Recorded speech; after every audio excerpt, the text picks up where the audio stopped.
everyone, welcome back. Today I have my take on daytime glam makeup. It's daytime because the eye is all matte and the base is quite minimal, and it's glam because of the soft smoky eye and the fluttery lashes.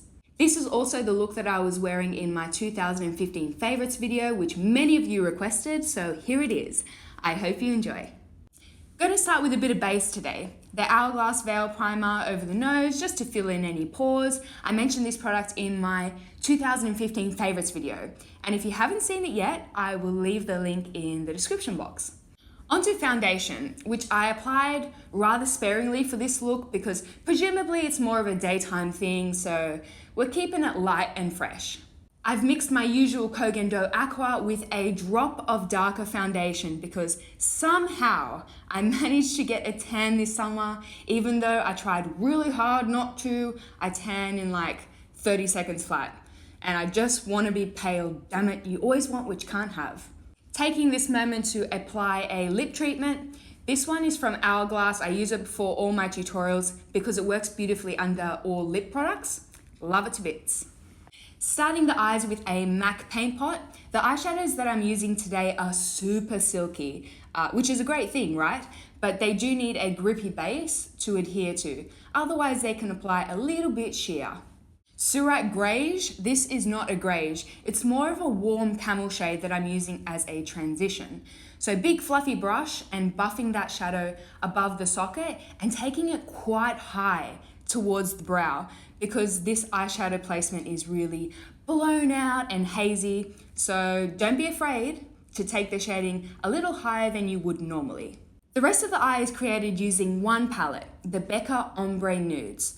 So taking a medium brown on a smaller crease brush this time and swishing through the socket from the outer corner right to the inner socket so that we can create more of a rounded shape. I adore the tonal color scheme of this palette.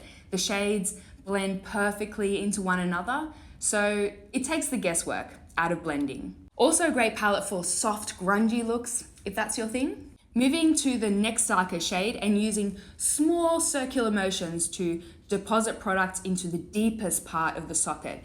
Again, I'm taking this right towards the nose.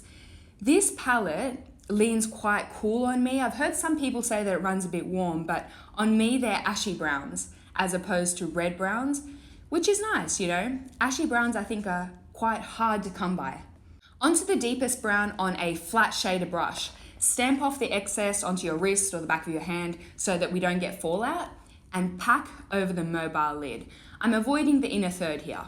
Also flipping the brush around and pressing some of that dark brown on the outer crease.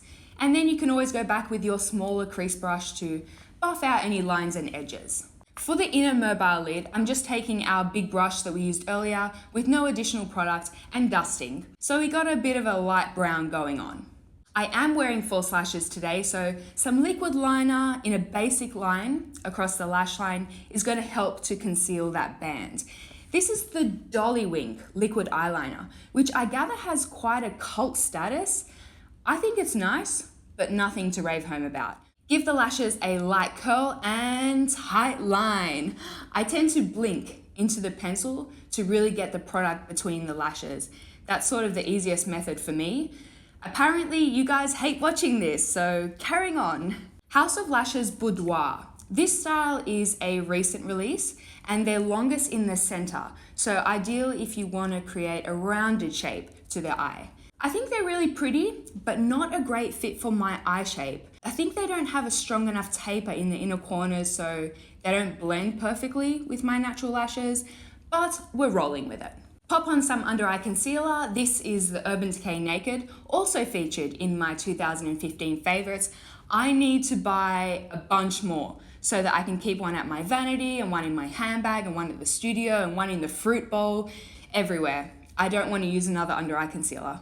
The most invisible powder in my collection, I think, is the Rouge Rouge Diaphanous.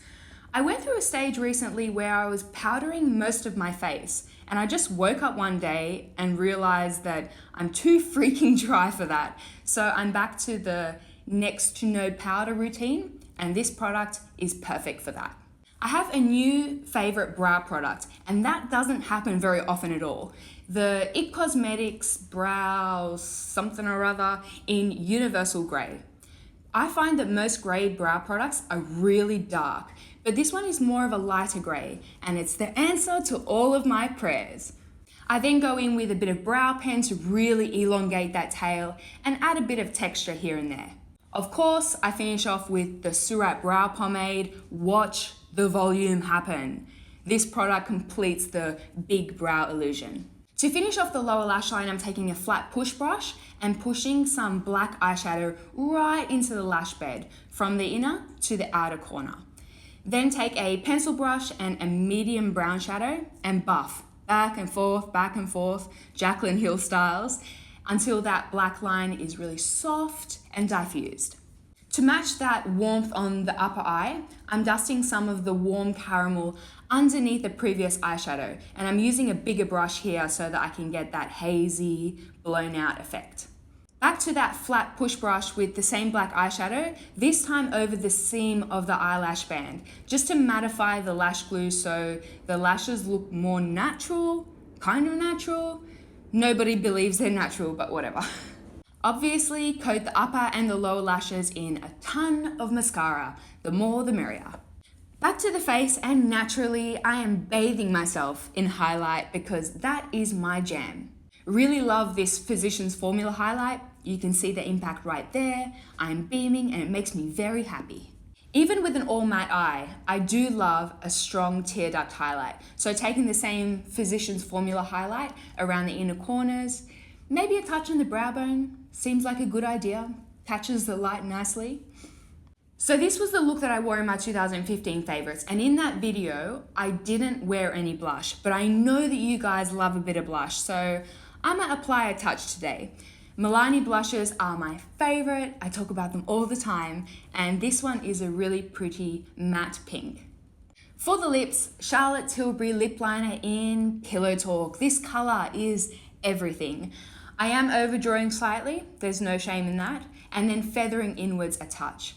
To add a little bit more sheen and comfort, I'll dab the same lip balm just in the center of the lips, and voila, makeup done. To make this look more casual and daytime-esque, I like to pair with a casual side pony. If you want to make this all intricate and fancy, you go Glen Coco. I don't possess that kind of skill at all, so I just pull out some baby hairs and call it a day. That's the final look. So whether you have a daytime party or you just want to be glam on a Wednesday afternoon, this matte eye look, I think, fits the bill. Let's chat in the comments. I hope you have a wonderful day, and I will speak to you all very soon. Bye-bye. More base. I told you it was the year of skin. This is the Rouge Bunny Rouge Highlight in Sea of Clouds. This stuff is the most intense highlight that I've ever encountered. If you love that uber beaming strobing look, you need this in your life. I have a white shade, but it does come in a few colorways. My only critique here, because no product is